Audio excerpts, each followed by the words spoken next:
Oi pessoal, aqui é o Vitorino, eu sou roteirista e designer de personagem do projeto Guardiões dos Sonhos, e eu tô aqui para introduzir o que vai ser esse vídeo aqui. Basicamente a gente vai entrevistar o pessoal para ver a visão deles sobre o que acontece nas escolas em questão de representatividade e de respeito entre pessoas LGBT e pessoas PCD.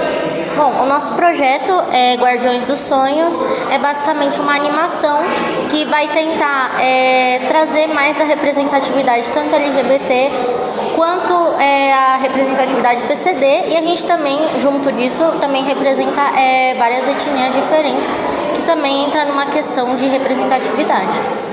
A nossa animação, ela segue a história do Harvey, que é um garoto, um cara trans de 32 anos. Ele é autista e ele também tem transtorno pós-traumático, graças à infância dele que foi meio conturbada, e ele também foi diagnosticado com autismo muito tardiamente.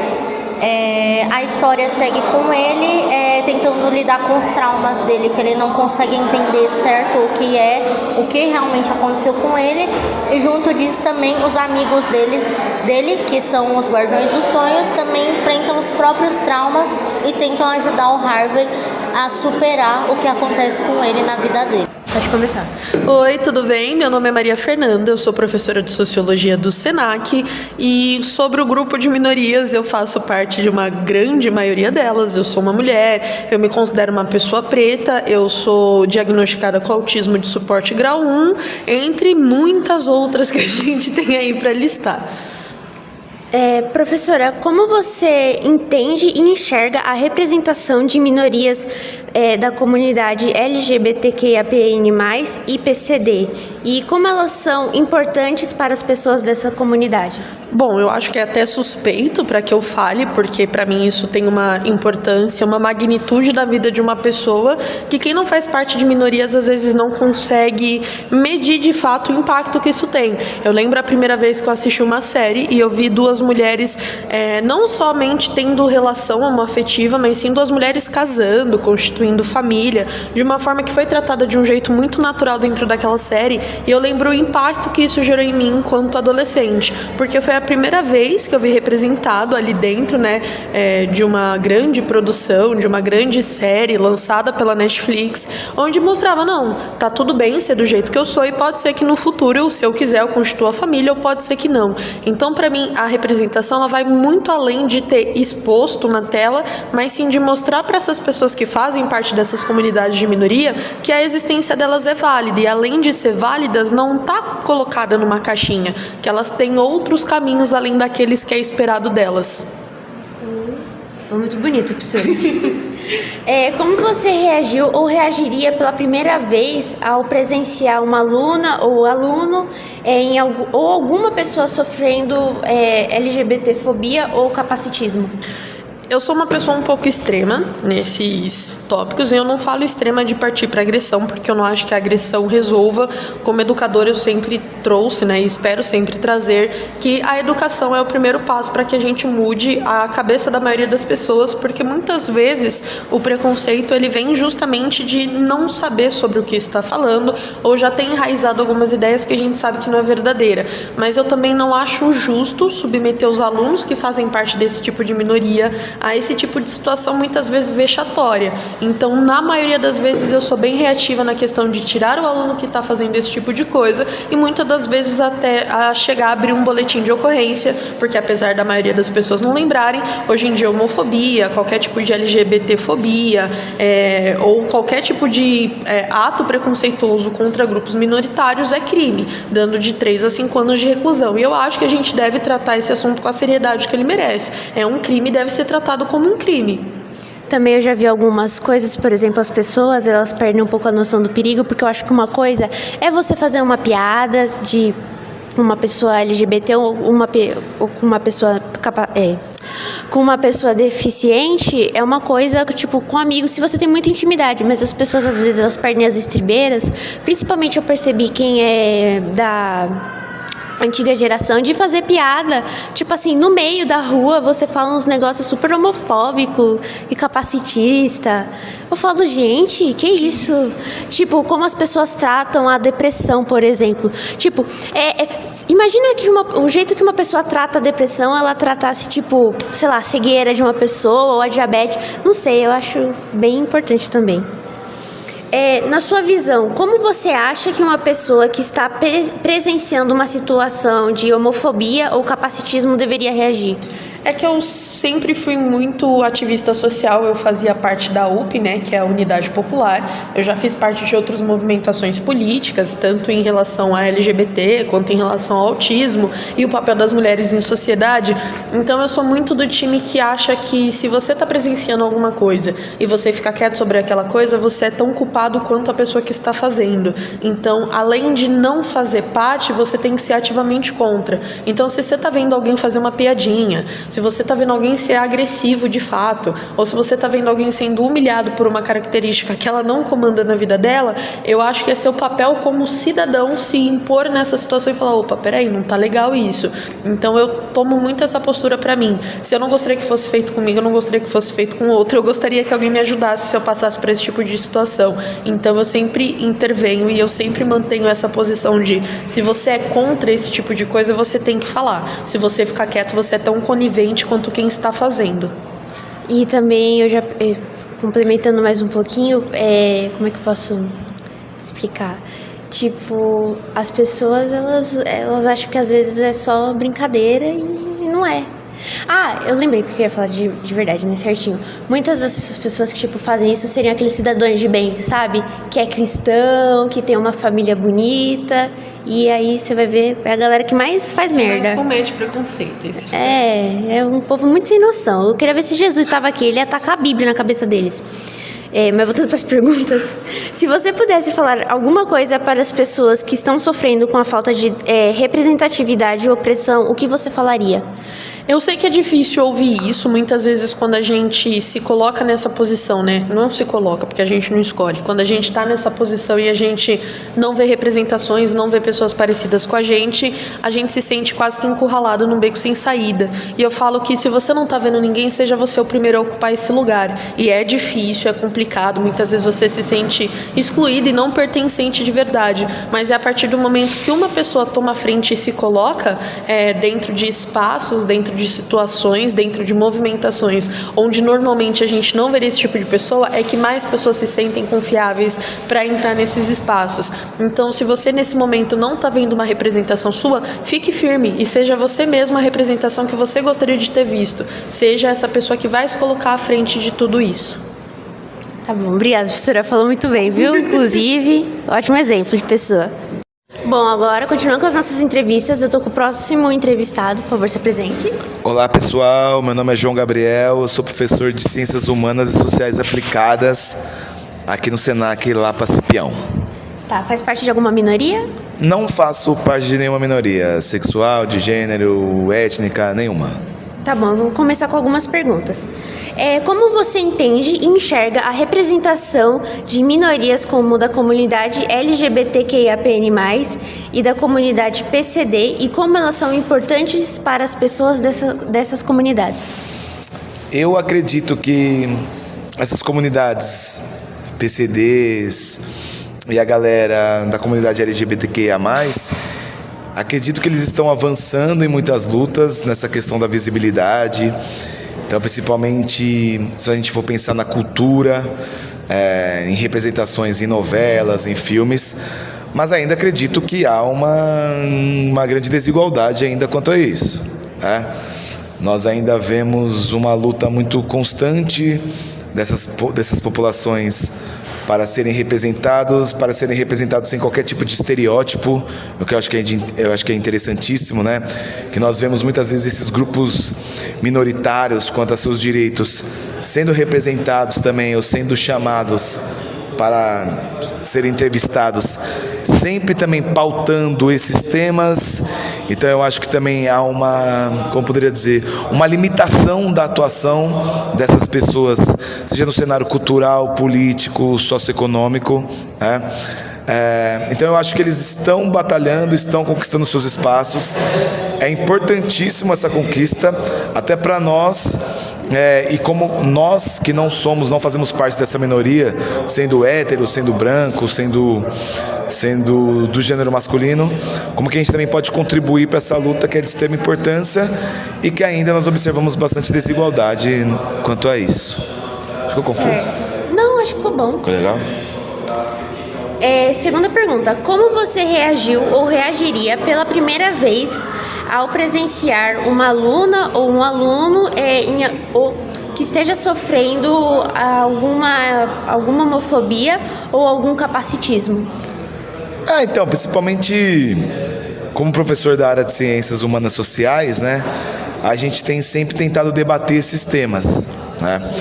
E essas questões de comentários homofóbicos, comentários capacitistas, na escola costumam acontecer bastante, né? Principalmente através do que eles chamam de seria um bullying recreativo, uma brincadeira que os jovens tendem a fazer, né? que é sempre a ideia mas eu só estava brincando, algo do tipo.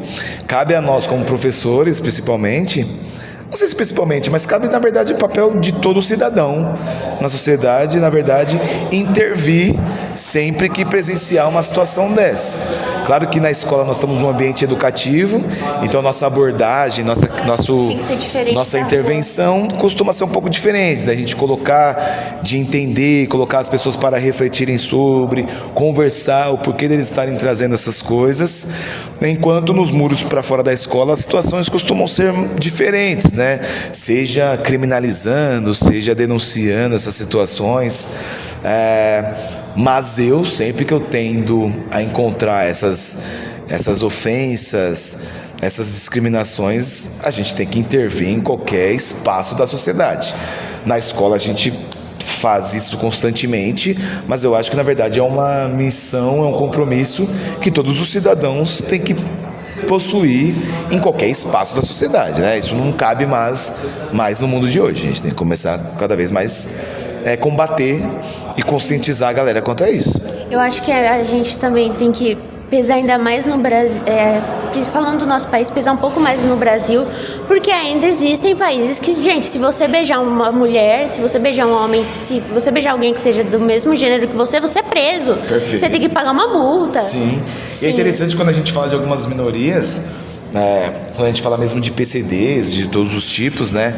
Quais são também o papel do governo nisso, né? O que o governo tem feito para dar direito mesmo, dar direitos para essas populações, para essas pessoas também conseguirem conviver tranquilamente na cidade, nos espaços públicos e privados. E é interessante também quando você fala de minorias relacionadas a LGBTQIA+, o Brasil continua sendo um dos países mais violentos. O Brasil é um dos países que mais mata pessoas trans. Então a gente nunca pode esquecer disso. Nós temos uma passeata gigantesca, né, que é a Parada Gay, e que é importante a gente cada vez mais politizar esses espaços também, esses eventos, porque o Brasil continua ainda sendo um território inimigo para uma galera ainda. Por exemplo, aqueles deputados que proibiram reconhecer o casamento homoafetivo, como se fosse da conta deles, que as pessoas casam ou deixam de casar, né? Esses direitos estão sempre sendo ameaçados no Brasil, por isso que é importante a gente sempre estar de olho. Parece que o Brasil, além de só importar também produtos de fora, está importando também preconceito. É muita pouca vergonha. Agora, a terceira e última pergunta. Sim. Se você pudesse falar alguma coisa para as pessoas que estão sofrendo com a falta de representatividade ou opressão, o que você falaria? Eu falaria que elas não estão sozinhas, que elas não precisam enfrentar essas batalhas sozinhas, de forma isolada, né? Que elas busquem redes de apoio, que elas busquem pessoas que lutam pela mesma causa, que elas denunciem essas ações, seja nos espaços públicos, seja dentro da escola, para os estudantes que assistiram isso. Que se mantenham firmes, porque é interessante, né? Porque muitas vezes eu poderia simplesmente dizer, se mantenham firmes, continuem resistindo, mas eles já fazem isso constantemente, né? Então acho que o que eu poderia falar, principalmente para as pessoas mais jovens, porque justamente eu não faço parte desses grupos, então seria também complicado eu falar, porque eles já fazem muita coisa, já resistem e resistem há anos e fazem. O que eu tento passar principalmente para a molecada mais jovem, para os estudantes, é justamente a ideia de que nenhuma batalha se enfrenta sozinho, sabe? Busque rede de apoio, busque ajuda se precisar, denuncie todas as situações, seja para professor, seja fora daqui para coletivos que estão engajados nessa luta, e que a luta tente tornar a luta o menos solitária possível, mesmo entendendo o quão difícil é isso, numa sociedade que a gente está caminhando para situações cada vez mais perigosas e mais violentas. Mas o que eu diria entenda que você não precisa lutar sozinho, sabe? Busque rede de apoio, busque ajuda, porque eu acho que vocês já lutam demais e às vezes essas lutas podem ser frustrantes, e ter uma rede de apoio, ter pessoas que possam auxiliar, ajudar, eu acho que é o que mais vale nesse momento, tá? E o que puder contar com a gente aqui, da escola, professor, a gente está aqui. Tá bom. Continuando com as entrevistas, o nosso próximo convidado. Eu sou Alexandre Passos, tenho 33 anos e eu sou professor de artes aqui do Ensino Médio Técnico de Multimídia do Senac. Você faz parte de alguma minoria? Eu sou bissexual. Então, eu vou começar com algumas perguntas norteadoras. Perfeito. Como você entende e enxerga a representação de minorias da comunidade LGBTQIAPN+, e pessoas e da comunidade PCD, e como elas são importantes para as pessoas dessas comunidades? Isso de forma geral? Na sociedade? Pode ser. Eu acho que a gente avançou.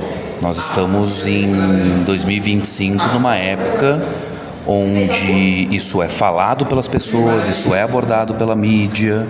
Então a gente fala da comunidade LGBTQIAPN+, a gente fala dos direitos da pessoa com deficiência, a gente fala sobre o trabalho para essas duas comunidades, que dentro delas existem diversas comunidades inclusas. Então, em termos de representatividade, a gente tem um avanço, mas eu acredito que estamos longe do ideal ainda, porque apesar de vermos isso, de falarmos sobre isso, a violência contra essas minorias e essa população ainda é, infelizmente, uma realidade muito cruel. Então, avançamos, mas ainda há muito o que conquistar. Sim, é porque hoje em dia não existe mais aquela história, por exemplo, eles eram amigos, eles eram grandes amigos e sempre estavam juntos.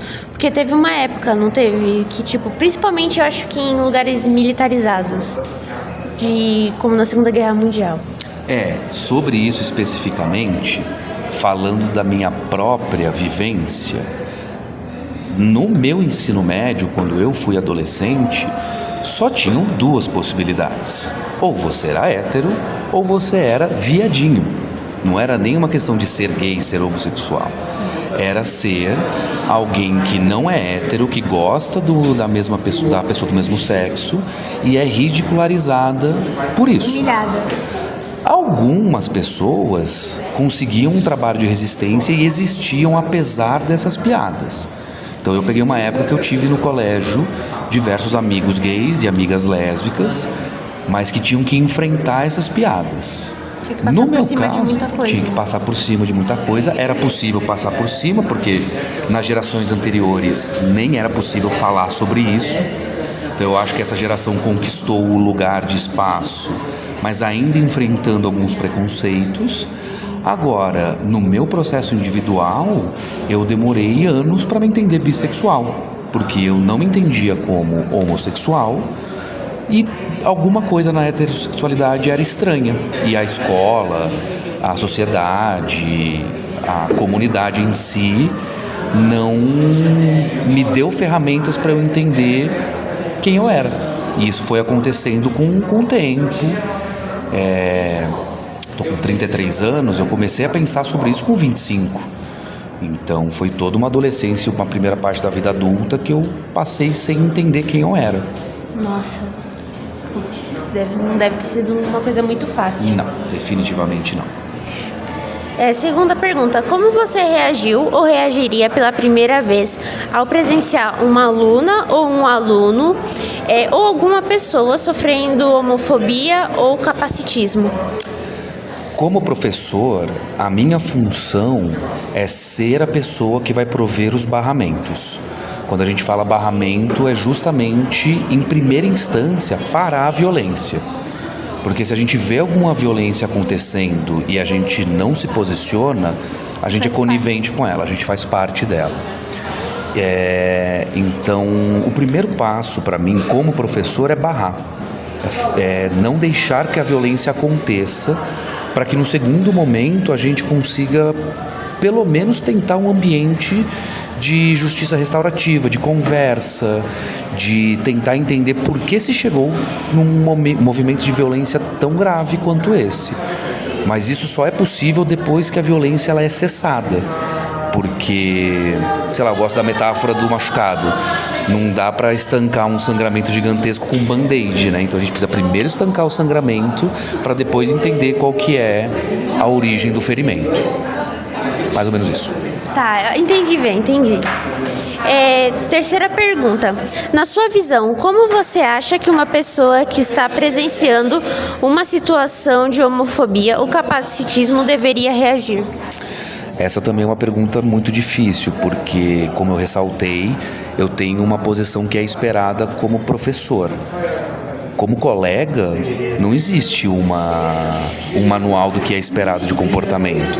Ou como cidadão, se eu estou passando num lugar e eu presencio uma situação de violência e a hierarquia daquele espaço não me dá um poder obrigatório, como no caso do professor. Então depende muito, porque meu primeiro desejo é falar, todo mundo tem que se posicionar contra a violência acontecendo. Mas dependendo da pessoa que se posiciona, ela também se coloca em rota de risco, né? Sei lá, tá num shopping. Você vira um alvo. Você vira um alvo. Você vê uma situação acontecendo, você faz parte da comunidade, você se posiciona, nada garante que você também não sofra essa violência. Então o posicionamento ele tem que existir, mas a gente tem que entender que o contexto de onde a violência está acontecendo também importa. Então não é papel de uma pessoa se posicionar, mas é papel da sociedade, de todos, principalmente das pessoas que não fazem parte da comunidade. Porque aí o risco é menor ou pelo menos diluído. Sim, porque às vezes as pessoas pensam, não é da minha comunidade, então não é problema meu, então não me afeta e eu não me importo. E não é assim que funciona, né? Porque dependendo de um trejeito que você agir perto de pessoas que são extremamente homofóbicas, você pode virar um alvo e às vezes você nem faz parte da comunidade. Eu fui entender uma frase que um amigo comentou muito mais recentemente. Na minha vida de adolescente de escola, eu sempre fui viado demais para a comunidade hétero e hétero demais para a comunidade homossexual. Então, obviamente depois isso eu entendi como bissexualidade, mas é tanta violência, é tanta piada, é tanto processo, Tanta porradaria de tantos lados. que eu não tive chance de perceber isso quando jovem, por exemplo. Então, o mundo de fato é cruel com as comunidades, e olha que a minha letrinha ali da sigla nem é a que mais sofre. Então, a gente tem que ser solidário não só com as comunidades que compõem a LGBTQIAPN+, como todas as minorias ou pessoas que sofrem violência só por existirem. Que isso deveria ser o grande foco nosso, coibir essas violências. Como? Não faço a menor ideia. Eu faço os barramentos, vamos ver se vai ajudar de alguma forma, né? Sim. A última pergunta. Vamos. Se você pudesse falar alguma coisa para as pessoas que estão sofrendo com a falta de representatividade ou opressão, o que você falaria? Olha, um abraço a todos, todas e todes que podem estar passando por um momento de sofrimento. Acho que o acolhimento, se sentir acolhido, se sentir sem essa representatividade, é um sentimento muito ruim. Então eu queria oferecer um abraço para todo mundo, para quem é de abraço, para quem não é, um acolhimento muito tentando me colocar numa situação de que, poxa, já estive nesse lugar. Claro que dentro do meu contexto, da minha vivência, mas já estive. Queria poder dizer que vai passar, mas eu não posso garantir. Talvez passe, talvez o mundo mude, talvez a gente tenha que ter força para brigar. Mas eu não sei se isso é uma obrigação também, não de nós, que a gente, né, só apanha. E ainda, de novo, tem comunidades e minorias que apanham mais do que a minha minoria, por exemplo. Então, a frase é buscar acolhimento e esperar e talvez ter alguma ação em caminho de um mundo melhor que aceite as pessoas existirem pelo que elas são. Tá bom, obrigada, viu, Ale? Agradeço. Obrigada de verdade. Continuando com as nossas entrevistas, agora a gente está aqui com a nossa próxima convidada. Olá, me chamo Flávia, trabalho no setor técnico, eu sou assistente do ensino médio. Tá bom. Flávia, você faz parte de alguma comunidade que seja minoria? Olha, eu trabalho com o grupo da Singularidade, que são pessoas com deficiência aqui na unidade. Inclusive, eu também faço parte do grupo como funcionária PCD, porque eu tenho uma deficiência do olho esquerdo. Ah, então tá. Algumas perguntas norteadoras. Como você entende e enxerga a representação de minorias como da comunidade LGBTQIAPN+, e pessoas com deficiência, e como elas são importantes para as pessoas dessas comunidades? A diversidade é muito importante, né? A gente aprende a lidar com situações diversas, com gostos, né, com a diversidade como um todo. Então é muito importante. Então a gente fazer parte desse mundo deles e eles do nosso mundo é muito importante. Tá bom. Como você reagiu ou reagiria pela primeira vez ao presenciar uma aluna ou aluno ou alguma pessoa sofrendo homofobia ou capacitismo? Em primeiro lugar, o acolhimento, né? A pessoa tem que ser acolhida, a gente tem que ouvir e tomar as medidas, porque tudo são ações e reações, né? Sim. Então a gente precisa sim, em defesa e fazer parte. Não é só falar assim, a gente é inclusivo. Não, a gente tem que fazer parte como um todo, né? Fazer parte das vitórias, das conquistas, das defesas e tudo que engloba. Certo.